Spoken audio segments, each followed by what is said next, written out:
알고 보니까 그때 이제 혼자 산다고 했던 집도 스폰이 해준 집이더라고요. 그 스폰이라는 사람이 저한테 DM을 준 사람이에요. 그 집이 자기 집이다. 그 처음 갔을 때 그 집이 이렇게 여기서 열심히 살고 있구나 했던 그 집이 사실 다른 남자가 해줬던 집인 네, 거예요? 그 집이고 그 집을 해준 사람이 저한테 DM이 온 거예요. 자기가 너무 화가 나는 게 그 친구가 남자친구를 만들건 말건 자기는 상관없다. 그런 게 중요한 게 아니라 자기가 그 집을 해줄 때 다른 건 다 괜찮으니까 그 집에 다른 남자만 들이지 말아라. 내가 해준 집에만 다른 남자 들이지 마라. 그건 나는 개인적으로 너무 이제 기분 나쁘니까 그건 하지 말아라 라고 했대요. 근데 이제 그 친구가 그걸 어긴 거죠. 그걸 어기고 그냥 말없이 짐을 빼서 사라져 버린 거예요. 어떻게 보면은 더 좋은 남자한테 이제 갈아탄 거잖아요. 그렇죠. 갈아탄 거죠. 환승이죠. 네. 그러니까 그 사람이 이제 부들부들 거리면서 제보를 한 거고. 네, 찾은 거예요. 그래서 계속 지켜갔나 보죠. 자기는. 그래서 알고 보니까 뭐 스폰이라고 해가지고 그 공달님 뭐 유튜브에 나오는 뭐 그런 정도의 그런 스폰은 아니었던 것 같고, 스폰이라고 하기에도 조금 애매한데 그 집 해주고 뭐 당연히 그 집에 관련된 공과금이라든지 이런 거, 그리고 그 배우고 싶어하는 그런 학원비나 뭐 피트니스비 거기에 플러스 한 용돈으로 한 달 생활비로 그냥 한 300~400만 원 정도? 그 정도를 해준 것 같더라고요. 그 친구는 그러면서 이제 바도 다니니까 바 급여도 같이 받아서 생활을 했던 거죠. 그 친구는. 어떻게 보면 진짜 그 이제 농사라고 하거든요. 한 번에 큰 돈, 큰 집이 아니라 그냥 생활할 수 있게 조그만 집에서 월 300~400 정도 해주고, 그리고 내가 출근하는데 이제 방해 안 하고, 그런 생활 계속 하다가 이제 알아본 거죠. 네. 둘이서 그 토킹바에서 얘기하다 보면은 지금 내가 무슨 일을 하고 있고 그런 거를 본인도 모르게 이렇게 말씀하실 거 아니에요. 그렇죠. 장시간 얘기를 하다 보니까. 네. 그분은 벌써 그때 레이더를 돌리고 있던 거예요. 사이즈가 어떻게 되고, 되게 어린 나이에 그렇게 대기업 다니고 퇴사한 다음에 큰 돈을 모았으면은 돈이 나오겠구나. 네. 그 친구는 정말 말 그대로 1년 이상 동안 윤택한 생활을 그냥 한 거죠. 만약에 그 사람이 저한테 DM만 안 보냈으면 아마 뭐 현재까지도 만났을 가능성이 높고 뭐 결혼을 했을 수도 있겠죠.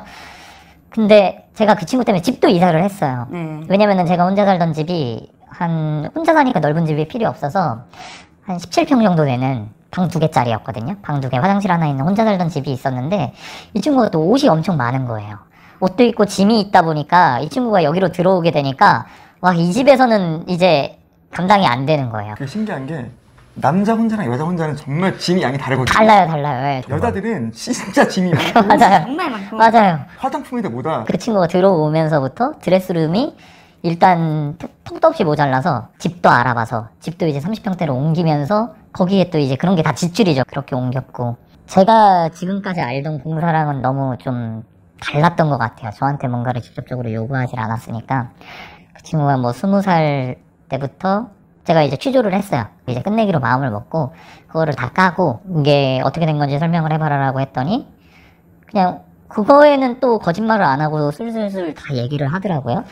20살 때 자기가 키스방으로 시작을 했고, 그 이후에 다른 거를 해보려고, 이제 정상적인 일을 해보려고, 믿거나 말거나지만 정상적인 일을 해보려고 카페 알바를 보고 갔는데, 실제로 카페에서 면접을 봤대요. 커피빈이었나? 뭐 면접을 봤는데, 거기가 OP였대요. 네, 거기가. 그래서 하루만 일해보고 생각해라. 뭐 이런 식으로 뭐 해서 하루 일해보니까, 꽤 수익이 컸는지 그 이후부터 이제 계속 OP에서 일을 하다가, 그 이후에 또 잠깐 그만두고, 뭐 일반적인 일을 했다가, 안마를 갔다가, 그러다가, 이제 마지막에는 저를 만나는 와중에도, 굳이 그 얘기까지는 굳이 안 해도 됐을 것 같은데, 좀 지나치게 솔직한 건 아닌가 싶기도 했는데, 저를 만나면서도, 요즘 OP 중에서 일반 OP 말고 VIP OP라고 하나 보더라고요. 저렇게 고객이 있는 대로 가는 곳이 있다고 하더라고요. 출장 서비스까지? 네, 출장으로. 네, 출장으로. 근데 그게 금액이 굉장히 페이가 좀 일반적인 이런 데보다 좀 비싼가 봐요. 엄청 고액인가 봐요. 그래서 저한테 뭐 예를 들어서 친구를 만나러 잠깐 간다든지 뭐 이럴 때 알고 보니까 이제 그걸 띄웠던 거죠. 네, 그걸 띄고 그냥 말 그대로 그냥 인생 자체가 성인 되고 나서부터는 계속 화류계에만 있었는데 어떻게 그런 컨셉을 유지할 수 있었는지 너무 진짜 지금 생각해도 대단하고. 그분이 돈 더 많을 수도 있어요. 그렇게 많이 모아놔서. 네, 근데 독하다. 저희가 이제 결혼까지 생각했다고 그랬잖아요. 그래서 제가 모아둔 거 이런 거를 까고 얘기한 적이 있어요. 네. 근데 요즘 오픈 뱅킹이 있잖아요. 네네. 그 한 번에 다 한 번에 다 할 수 있잖아요. 전부 다 나오잖아요. 네. 저 오픈 뱅킹 들어가서 봤거든요. 네. 한 1,800만 원? 그밖에 없어요? 그게 전 재산이에요. 오픈 뱅킹에. 근데 1년 동안 이렇게 화르게 일했는데 그러니까요. 근데 나중에는 알고 보니까 건물이 있었죠. 아니요, 건물이 있던 건 아니고, 가족이 뭐 좀 문제가 있는 것 같더라고요. 제가 이제, 뭐 그건 초반서부터 어느 정도 들었던 건데, 가족들이 약간 이 친구한테 의지하는? 왜냐면 뭐만 힘들다고 그러면 이 친구가 보통 해결을 해준 것 같더라고요. 뭐 엄청난 금액은 아니더라도, 뭐 조금 힘들다 이러면은 뭐 100만원, 200만원 이런 식으로 이제 계속 도와주다 보니까, 모은 돈은 별로 안 남은 것 같고 1,800만 원인가 있었던 것 같아요. 최종적으로. 참 그게 그러니까 결국 본인을 위해 쓴 돈은 그렇게 많지 않다는 거잖아요. 그렇죠. 가족을 위해서. 참 이런 상황일 때 되게 욕하기도 뭐하거든요. 나쁜 년이라고 욕하고 싶은데 또 그 사정을 파보면은 모두를 다 욕할 수는 또 없더라고요. 맞아요. 네. 저도 약간 욕을 하기에 제일 애매한 거는 차라리 제가 현금을 건넸거나 그쵸. 뭐 사실 처음에 카드값이라든지 이런 거는 그 친구가 해달라고 한 건 전혀 아니었거든요. 저한테 한 번도 그런 뉘앙스로 말을 한 적도 없고 제가 정말로 100% 호의로 해줬던 거기 때문에 그거를 제가 뜯겼다고 말하기는 조금 애매한 것 같고 그 이외를 생각해보면 뭐 물건을 준 것도 아니고 뭐 현금을 준 것도 아니고 근데 실질적으로 지출만 엄청났고 이러니까 그 사람을 욕하기도 좀 애매한 거예요. 그러니까 제가 볼 때는 그 인스타 피드 게시물에 이쁘게 도배하는데 많은 도움을 주신 것 같아요. 맞아요. 네, 그런 것 같아요. 네. 네. 정말 아니, 인스타 열심히 올렸거든요. 쌤도 갔던 장소 같은 건 안 지우지 않았어요? 좋은데? 그렇죠. 그쵸. 예. 그렇죠. 예, 안 지었죠. 예. 정말 뭐 한 달에 막 3번, 4번씩 뮤지컬 보러 가고 VIP석 뭐 한 번 보면 30만 원? 30만 원도 넘는다. 이렇잖아요. 그런 거 뭐 매주 보러 다니고. 뮤지컬, 호텔 로비, 고급 식사 그런 것들. 그렇죠. 예. 조수석에서도 사진 몇 번 찍고 그런 느낌. 그죠. 그냥 그렇게 하다가 결국에는 그 DM 때문에 걸려서 끝냈죠. 예, 그렇게 끝나게 됐는데 그러다 보니까 이제 제가 사람들한테 말하고 싶은 거는 절대 알 수가 없다. 진짜.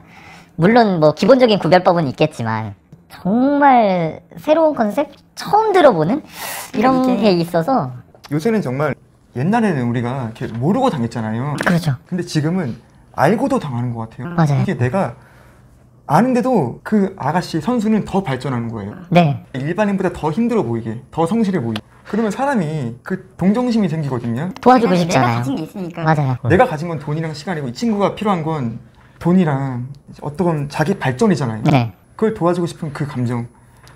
근데 그 돈을 요구하면 바로 알아채겠죠. 전혀 안 그러니까 알아챌 수가 없는 거예요. 말을 안 하니까. 그러니까 오빠 돈 줘 이게 아니라 네. 그냥 집에 들어와서 힘들게 사는 모습을 보여주면은 돈을 해주고 싶거든요. 정말 깜짝 놀랐어요. 집 갔을 때. 집 갔을 때 딱 하나 이제 의심이라고 하긴 그랬고 되게 특이하다라고 지금 생각해보면요. 나중에 이제 진실을 다 알고 나서 그게 이제 그 남자가 해준 집이라고 했잖아요.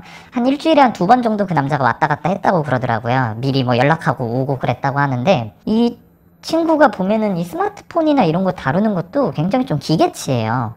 뭐 그렇다고 게임이나 이런 쪽도 전혀 아니고 그런데 그 집에 갔는데 PC가 있는 거예요. 데스크탑. 근데 이 데스크탑이 굉장히 좀 게이밍 PC 네. 같은. 이 친구가 이거를 사서 여기다가 구비할 필요도 없고 구비할 리가 없는데 근데 이제 그때는 뭐 온라인 강의를 보나 뭐 이러고 말았죠. 근데 지금 생각해보면 그 사람이 와서 거기에서 뭐 게임하고 놀다 가는 그런 거였어. 보통 여성들이 혼자 사는 집은 뭐 맥북 그런 게 있거든요. 좀 이쁜 거. 그죠. 근데 막 되게 딱딱한 컴퓨터가 있어요. 그래픽 카드가 무슨 되게 좋은 거야. 네. 그러면 좀 의심해봐야 돼요. 일단 케이스가 이제 그 LED 불빛으로 막 전원 키면 난리 나잖아요. 그러면 이제 견적 짜서 조립하는 거잖아요. 그렇죠. 예. 이런 것도 잘 들으셔야 돼요. 네, 맞아요. 그래서 지금 생각해보면 거기에서 제가 이제 알아차릴 수 있었던 어떤 틈이 있었다면 가장 오히려 그 처음에 그 PC가 아니었을까. 이렇게 뭐든지 제가 요새 느끼는 건데 제가 코인하고 주식을 해서 이번에 좀 많이 잃었어요. 근데 장이 안 좋잖아요. 네네, 요즘 안 좋죠. 잃고 나면 좀 보이더라고요. 이게 왜 떨어졌는지. 네네. 좀 모든 연애, 공사도 마찬가지인 것 같아요. 이게 헤어지고 나면 그때야 좀 보여요. 맞아요. 차분하게 생각해보면 그런 흔적들이 다 하나씩 있었거든요. 네네. 모든 사람이 실제로 좋아하는 감정이 있을 때는 정말 뭐 제3자 입장에서 객관적으로 판단할 수가 없잖아요. 그건 누구라도. 그렇죠. 네. 남들이 보는 거랑 달라요. 그렇죠. 내가 본인 대보면은 내 마누라가 바람피고 막 그런다 해도 나는 이 사람을 정말 사랑할 수밖에 없거든요. 남들이 보면 다 보이는데 근데 그게 이제 헤어지고 나면 보이는 게 그게 되게 마음이 아픈 것 같아요. 맞아요. 그 친구가 제일 충격적이었던 거는 사실 그 친구가 화류계에서 있었다는 것보다, 물론 뭐 화류계에서 있었다는 것도 충격적이긴 했지만, 뭐 어찌 생각하면 저는 그렇게까지 과거에 많은 의미를 두는 편은 아니거든요. 뭐 차라리 그냥 처음서부터 그냥 아무 사이가 아니었을 때 그냥 까고, 그냥 사실은 뭐 옛날에 이런 뭐 자세하진 않아도 뭐 귀띔을 했으면은 오히려 더 부정적으로 생각을 안 했을 수도 있을 것 같아요. 진짜 솔직한 친구다, 이런 걸 숨기려고 하지 않는다, 그럼 더더욱 공사가 아니라고 생각했을 것 같기도 하고. 근데 이제 제가 이 친구는 정말 안 되겠다라고 이제 느꼈던 거는, 그분이 그것도 이제 알려주셨는데, 이 친구의 영상이 있는 거예요. 이미 온라인에 퍼져 있는. 어떤 영상이에요?